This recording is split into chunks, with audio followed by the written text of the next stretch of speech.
Hi, my name is Eric Dorsey, and I'm here to present my course project for a course in simulation at Lamar University.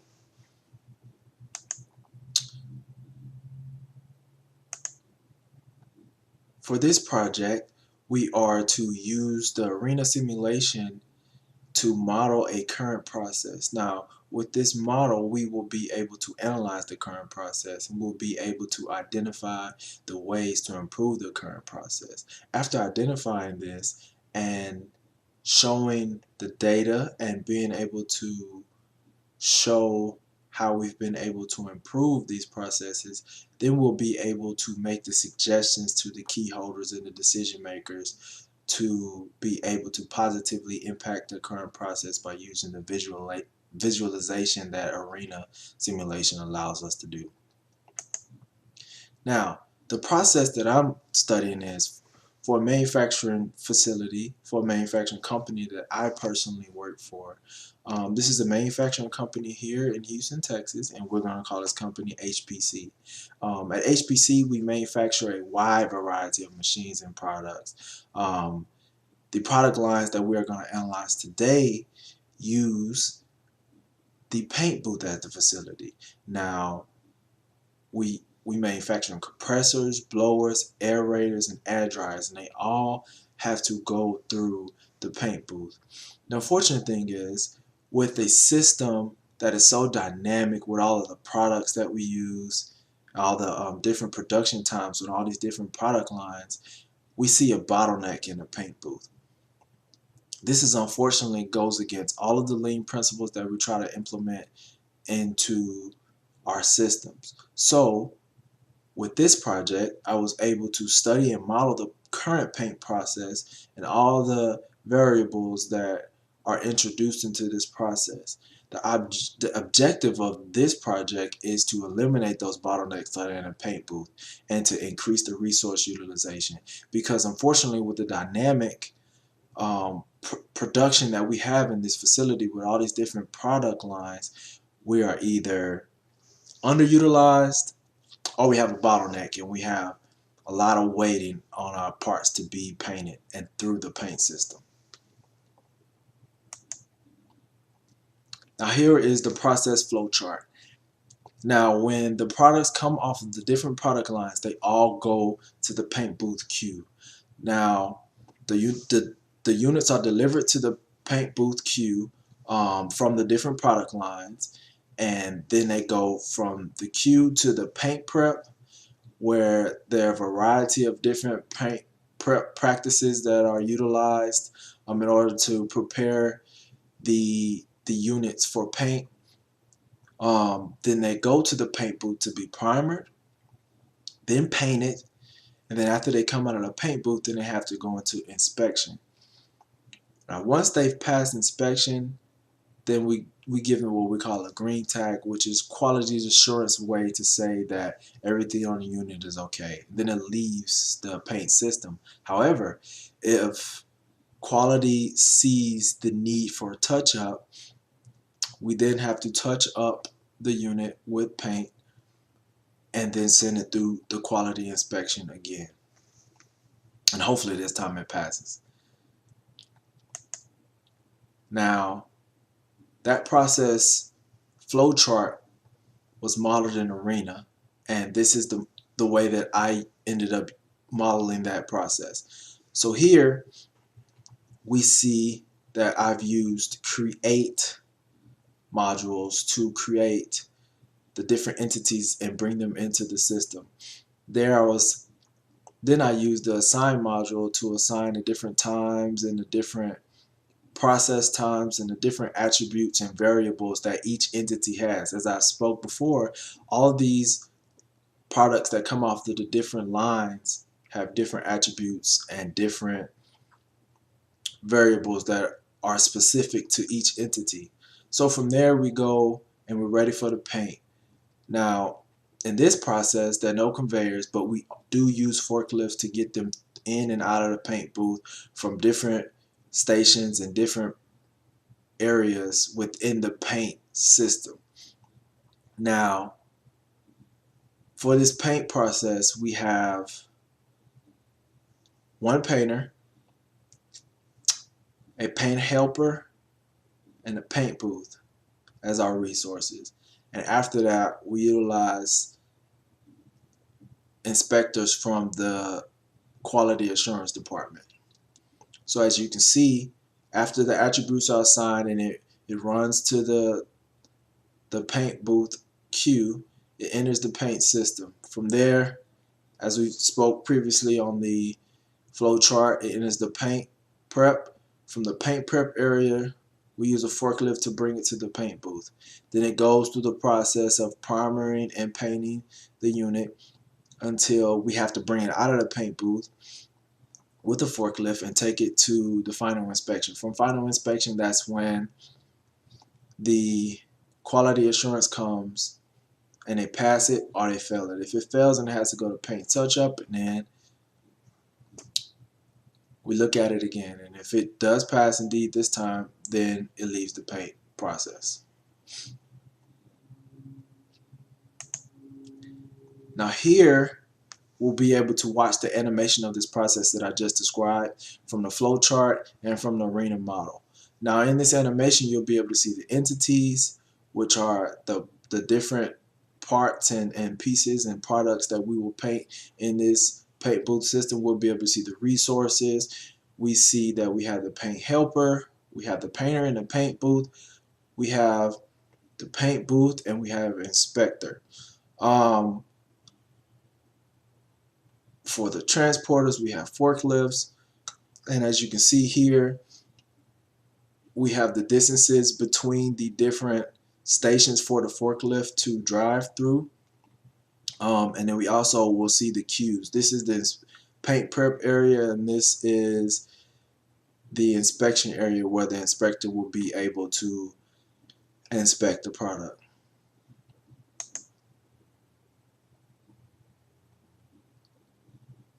So as you see,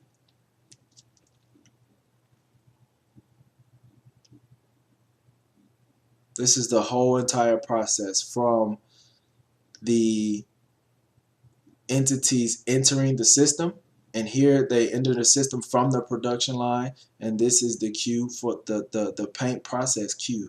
So here's when they actually enter the paint process that we're describing here. They come to paint prep, where the painter helper preps the paint and then it's transported over to the paint booth.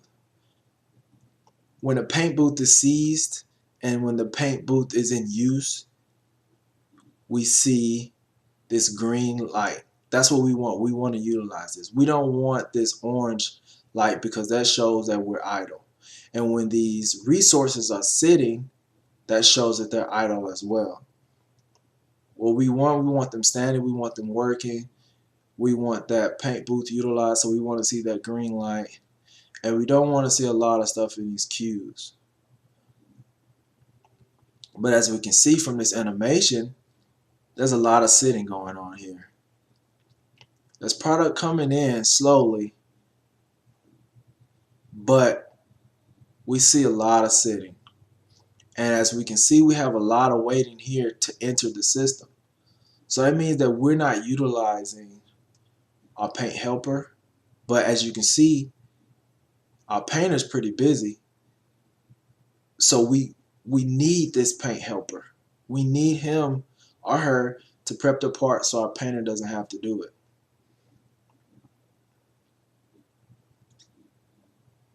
As you can see, the painter's pretty busy.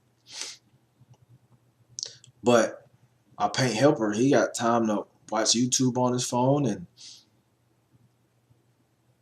he's probably texting the inspector. Facebook, Instagram, who knows? So with that animation and running that model, we're able to get the data and analyze it. Now what we see in this as-is system is that it has one painter and it has a temporary painter as assistant, paint helper, I'm sorry, as an assistant who's actually contracted. He's not an employee of the company, but he's actually contracted due to the type of influx in material and just the way the products come in and out. we haven't been able to justify having 2 painters at this point in time. Um, but what we do see is that since he's a temporary worker, we only bring him in when we have a backlog, when we have and then it's too late. So what we can see here from this data is that it takes a very, very, very long time just for the parts to get into the system, just to get prepped. Because at the beginning of the animation, in the beginning of the process, we try to get away with just using one painter. So then the queue backs up, all these parts back up, and then we're finally able to get them into the system. We're okay. And as you see, the paint process queue and all these different queues, the touch-up queue is almost non-existent. Actually, it is. The pre-inspection queue where we go and we remove the taping and things like that, the primer and the paint, all of these are relatively low numbers. So what that shows is that we're having a hard time getting the parts into the system because the painter is seized. And though bringing a paint helper, it still doesn't allow us to utilize the paint helper or the resources effectively. And it still have a huge bottleneck here waiting for the parts to enter the paint system.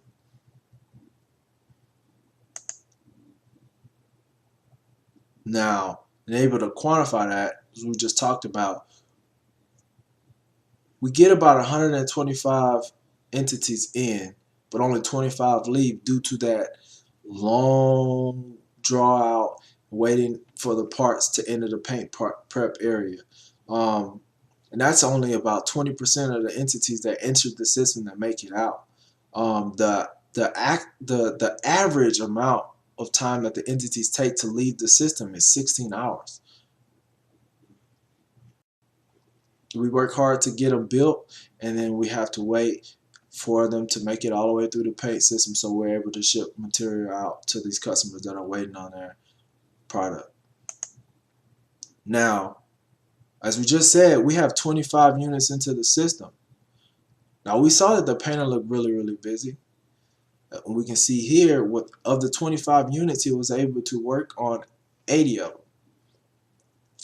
But the painter helper didn't work on half of that. And the paint booth wasn't utilized as much as it could have been. So the question is, how do we utilize those other resources? And how do we actually even raise the utilization of the painter? Now, what we're able to do for the what if process, so after analyzing the data and showing what the bottlenecks are and what the setbacks are, we were able to cut down the bottleneck into the system. So what I did was incorporate a batch process. And what that does is that brings in the high runner product, which is entity 4 with the dryers, that can be painted together, that's small enough to be painted together, and they come into the queue sporadically and randomly, and they're not scheduled. What we're able to do is batch those together to where that frees up the paint booth, that frees up the painter helper in order to prep other parts and get them in and out that have to be painted alone without another entity in there with them. Batching it frees up a lot of the resources and a lot of the space, and actually allows the enter of the system to be a lot more efficient. We're also implementing a schedule for the temporary worker before the backlog starts. So we're able to see when this backlog might occur, or when we start getting the backlog that first day, we schedule the painter's helper, and we allow the painter's helper to be there when we need him and not there when we don't need him. That way we're able to utilize him while he's there, and when we don't need him, we don't need to suffer, our utilization numbers don't suffer. What we've also done is increase What we've also done is increase the resource in the paint booth by outsourcing some of the painting. So what that does is that kind of gives us a unlimited capacity in the paint booth by adding these additional resources to that paint booth resource. And believe it or not, the numbers don't lie. We've been able to reduce the average system enter time by 5,000%. What that does is that allows the entities to get into the system and begin to being processed. Again, when we say, if we refer back to the previous discussion, the bottleneck was getting into paint prep. After paint prep, we're able to get it through the system. Though it takes 16 hours, we're still able to get it through the system. But by implementing these changes, we're able to cut down on that bottleneck into the system. But what did that do to the utilization? Let's check. So we were able to get 187 units in and 171 units out. We were able to cut down the average wait time in the system from 16 hours to 175 hours. I'm sorry, 1.75 hours. Whew, that would not be a decrease from 16 to 175. That's going backwards by a lot. So let's check out this resource usage. We have a more even distribution. It's more level for the resources working. We don't have a painter looking at the painter helper like, hey man, you're here to help me, but you're sitting over there texting them on Instagram, watching the Texans lose. I don't know what's going on. But what this shows is we're able to utilize the resources when and where they're needed.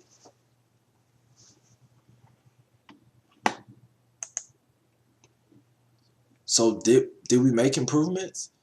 Let's check the numbers out. So the as is shows that we had 125 in, but only 25 made it out. How is that possible? The production workers are working their butt off to get this material to the paint booth, but then it looks like the paint booth isn't doing what they need to do, when in actual reality, they're busy, but just the current process doesn't allow them to keep up with the demand of the production lines. But with the small changes made, we're able to get even more into the paint booth, or more painted, more in the paint system, and more out. We're able to get 187 painted, into the paint process, and 171 out. The time to enter the paint process, so the time for the paint resources to even start thinking about painting them, goes from 136 hours to 2 hours. The average process wait time, so the time that the entities are just sitting there not being processed, not being transported, nothing being done to them, goes from 16 hours to 100, there we go again with the 175, to 1.75 hours. Now the biggest thing, if you remember, we talked about that we wanted to increase the utilization of the workforce. We can't justify having resources if we're not utilizing them. We can't ask management for more resources if we feel we need more resources if we are underutilized. So what this does is the as is shows that we're at 41% utilized. That's not efficient at all. That's very much underutilized. The what if, the proposed solution, gives us 89% utilization. So my recommendation would be scheduling the entity for it, scheduling the dryers in the paint queue. What that does, that allows you to batch them together and paint them together, so they're not being painted after one entity that's a different paint color or has a different paint process, and then you have to switch back to paint another dryer, and then you paint something else, something else, something else, and then you go back to that same process.